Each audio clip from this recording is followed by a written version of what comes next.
ইসলামকে ব্যবহার করে এক শ্রেণীর মানুষ টাকা লুট করেছে।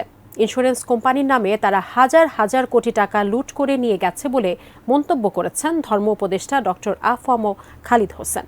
সেই সাথে তিনি বলেছেন, আলেমরা উদ্যোক্তা হলে দেশের চেহারা পাল্টে যাবে, রাষ্ট্রে সমৃদ্ধি আসবে। আরো জানাচ্ছেন এসআই রাজ।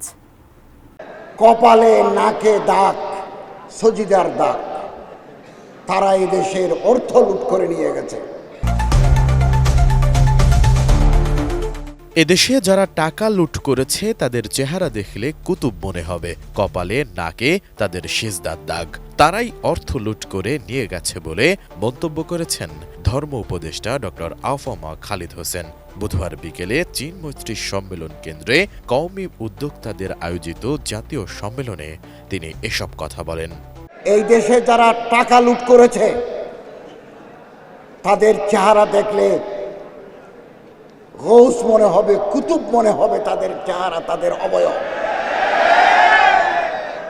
কপালে নাকে দাগ, সজিদার দাগ, তারা এই দেশের অর্থ লুট করে নিয়ে গেছে। ধর্ম উপদেষ্টা বলেন, আমাদের পবিত্র ধর্ম ইসলামকে ব্যবহার করে এক শ্রেণীর মানুষ টাকা লুট করেছে। ইন্স্যুরেন্স কোম্পানির নামে তারা হাজার হাজার কোটি টাকা লুট করে নিয়ে গেছে। 10-15 বছর চলে গেল, তারপরও অনেকে বেনিফিট পেলাম না। আমাদের সচেতন থাকতে হবে। বারবার ধর্ম আমাদের পবিত্র ইসলামকে ব্যবহার করে এক শ্রেণীর মানুষ টাকা লুট করেছে। এই ইন্স্যুরেন্স কোম্পানির নামে হাজার হাজার কোটি টাকা তারা লুট করে নিয়ে গেছে। মানুষ 10 বছর 15 বছর জীবনের একটা অংশ চলে গেল, ওনারা কোনো বেনিফিট পেলেন না। বসুন্ধরা ট্যাবলেট এখন আরো উন্নত।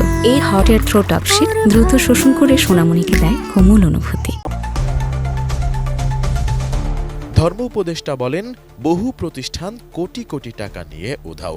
অনেক আলেম সাদাসিধে মানুষকে বোঝাচ্ছেন, যেখানে টাকা দিলে শুধু মুক্ত লাভ পাওয়া যাবে, ওখানে টাকা দিলে শুধু যুক্ত লাভ পাওয়া যাবে, ওইটা হারাম, এটা হালাল।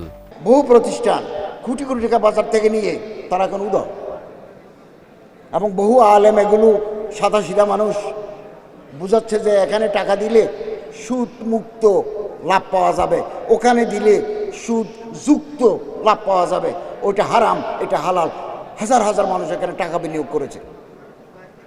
আমি তখন জিজ্ঞাসা করেছিলাম ওনাদের সিইওকে যে আপনি যে টাকা নিচ্ছেন, লাভ দিচ্ছেন, আপনার কি ব্যাংকিং লাইসেন্স আছে? তখন উনি বলল জয়েন্ট স্টক কোম্পানিতে আছে। আমি বললাম জয়েন্ট স্টক কোম্পানি দিতে আপনি ব্যাংকিং চালাতে পারেন, ব্যাংক চালাতে পারেন না। ঠিকই, উনি ব্যাংক চালাতে পারেন নাই। আফম খালিদ হোসেন আরও বলেন, মাদ্রাসার শিক্ষার্থী ও আলেমদের মধ্যে উদ্যোক্তা হওয়ার যে চেতনা, ব্যবসা করার যে প্রয়াস, এটা অত্যন্ত প্রশংসনীয়। আলেমদের মধ্যে যেহেতু তাকওয়া আছে, তারা খাবারে ভেজাল না দিলে, দুর্নীতি না করলে খাঁটি পণ্য বাজারে আসবে।